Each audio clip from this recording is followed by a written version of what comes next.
से इस तरह के जो पागलपंदी की बात कर रहे हैं, इनका उनको उठाया जाए, इनका थोड़ा इलाज किया जाए। इस तरह के गलत मैसेज जो दे रहे हैं और इस्लाम को बदनाम करने की कोशिश की जा रही है। इस्लाम जो अमन और अमान का उन लोग है, इंसानियत बचाने वाला एक मज़हब है हमारा। तो मैं ये बात वाज़ेह कर दूं कि मज़हब इस्लाम में इस तरह की बातें करने वाले की कोई गुंजाइश नहीं है और ऐसा शख्स इस्लाम में नहीं हो सकता। मुझे लगता है कि जिन मौलाना साहब का ये बयान है, पहले उनको ख़ुद इस्लाम को पढ़ने की ज़रूरत है, इस्लाम को समझने की ज़रूरत है, और कहीं ना कहीं अपनी पॉलिटिकल इस्लाम के लिए और अपने सियासी इस्लाम के लिए पूरी दुनिया के मुसलमानों को इस्लाम इस्तेमाल करने की कतई तौर पर ज़रूरत नहीं है। फिरोज साहब, प्रॉब्लम कहाँ है?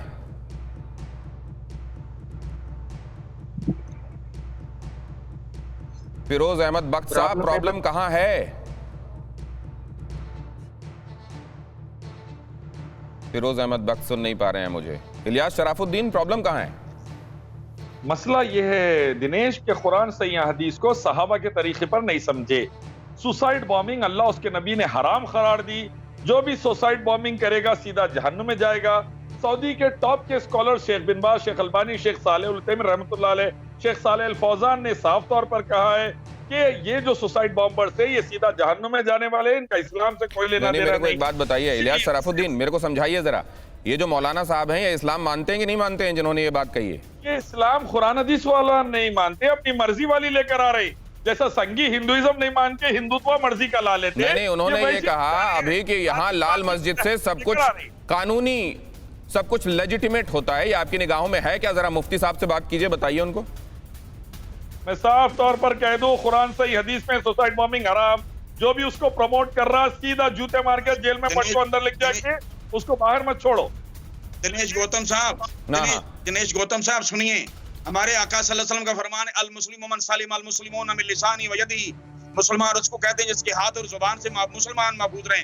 हमारे हाथ से भी लोग, हमारे हाथ से दुनिया भी महफूज है, हमारे अपने भी महफूज है, हमारी जुबान से भी महफूज है। और जो मुसलमान ना हो, हमारे जो हमारे मुसलमान भी नहीं, गैर मुस्लिम भी, जितने भी हैं, इंसानियत की बात हो रही है, सिर्फ मुसलमान की नहीं, इंसानियत की। नहीं, अगर ऐसा है तो पाकिस्तान को नोबेल का पीस प्राइज मिल जाना चाहिए था, अगर ऐसा है तो। भाई हमने तो किया है, आप माने ना हकीकत। 1 करोड़ लोगों को बर्बाद किया। अपनी मर्जी के स्कॉलर उसको सुनिए क्या कह रहे हैं इलियास शराफुद्दीन। मुफ्ती जी और इलियास शराफुद्दीन जी की बात कराइए आपस में। ओबामा में जो दरिंदगी बताई, मेरी बात सुनिए, अपनी मर्जी के स्कॉलर बैठाकर अपने इस्लाम की आप तशरीह ना कराएं। आप भी मेरी मर्जी के स्कॉलर हैं, आप भी यहाँ बोलने आए हैं, आप भी मेरी ही मर्जी के स्कॉलर हैं। आप इसलिए उनका निरादर मत कीजिए, आपका भी आदर है, उनकी भी इज्जत है। मैं उनका नहीं कह रहा, मेरे लिए काबिल एहतराम है, मेरे सर का ताज है, लेकिन इस्लाम वो है जो मोहम्मद रसूलुल्लाह ने दिया है, जो कुरान ने दिया है। तो उसके मानने वाले क्यों ऐसा कर रहे हैं? वो क्यों कर रहे हैं मजहब को? और ये काम पाकिस्तान में क्यों हो रहा है? जरा बख्श साहब से समझता हूँ। फिरोज अहमद बख्श, अगर आपको आवाज आ रही हो, प्रॉब्लम क्यों है और कहाँ है? जी हाँ, मैं प्रॉब्लम बताता हूँ।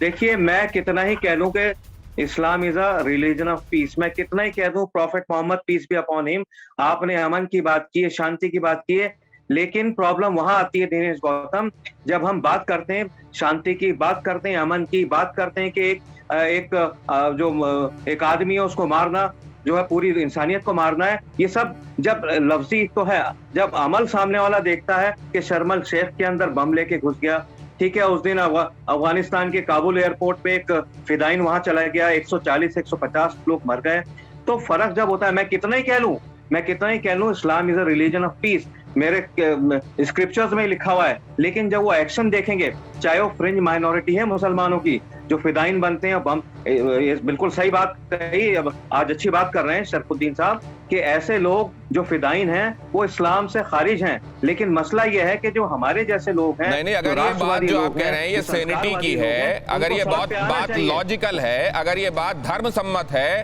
तो इस बात को लेकर वो ये क्यों कह रहे हैं अफजल साहब कि आप लोग जल रहे हो, आप लोगों को तो इसी में मजा आ रहा है? इसमें कहां मजे की बात है? जरा अफजल साहब को समझाएंगे आप? अफजल साहब की और बख्श साहब की बात कराइए जरा, इनकी बात से हम लोग थोड़ा सा। हाँ, देखिए अफजल साहब, मैं आपसे एक बात पूछना चाहता हूँ। अफजल साहब सुनिए, ये जो आलिम है, मैं तो उनको आलिम भी नहीं कहता, मैं खुद आलिम खानदान से हूँ। मौलाना आजाद मेरे दादा के छोटे भाई थे। मुझे अच्छा नहीं लगता कि मैं किसी आलिम को ये कहूँ कि भाई कहने को तो ये आलिम है और क्या क्या रहे हैं कि इस्लाम के अंदर टेररिज्म है, उसकी इजाजत है, किसी को जान से मार दो। ये कौन सा इस्लाम है? और आप ये कह रहे हैं कोई गज़वा की बात करता है, कोई ये कहता है कि हम पूरे दुनिया में इस्लाम का राज ले आएंगे। ये क्या तरीका है भाई? आप अच्छे काम करें, लोग आपको फॉलो करेंगे जिस तरह से इस्लाम है। लेकिन अगर आप टेररिस्ट एक्टिविज्म में इंडल्ज करेंगे, आप वो करेंगे जो इमाम साहब ने लाल मस्जिद से कहा है, तो इस्लाम विल बी अंडर स्कैनर। आप इस्लाम बात सुनिए, आप ऐसी बात करें। आपकी बात को मैं इसलिए तायीद करता हूं कि मुझे पता है कि आपका वहां रहना बहुत खतरनाक है। अल्लाह ताला आपकी हिफाजत करे। लेकिन जिस बंदे की बात हो रही है, अल्लाह का शुक्र है कि अल्लाह का बड़ा शुक्र है, हम हिंदुस्तान में बहुत आराम से हैं, हमारे ऊपर किसी का दबाव नहीं है। ठीक है, हमारे ऊपर किसी का दबाव नहीं है। अगर खुदा न खास्ता मैं पाकिस्तान में, अफगानिस्तान में, सीरिया में या फिर इराक में होता तो मुझे डर लगता। मोहम्मद अफजल खान साहब का कहना क्या है? सुनिए एक सेकंड। मोहम्मद अफजल खान साहब का कहना क्या है कि आप वहां दबाव में हैं, आपको अपनी सुरक्षा की कहीं चिंता होगी, वरना आप भी यही कहते जो यहां मौलाना कह रहे हैं, वो जो कह रहे हैं बम बांधकर फट जाते हैं, ये हिम्मत देखिए। मतलब आप दबाव में हैं फिरोज साहब, वरना सैनिटी का तकाजा तो वो है जो वहां बिना दबाव के लोग कह रहे हैं पाकिस्तान में। वाह, बम बांध के फट जाओ, ये है मुसलमानों के लिए हिंदुस्तान से बेहतर मुल्क कोई नहीं है। में लोग कह पा रहे हैं। परवाह देश की, सोमवार से शुक्रवार रात 10 बजे TV9 भारतवर्ष पर।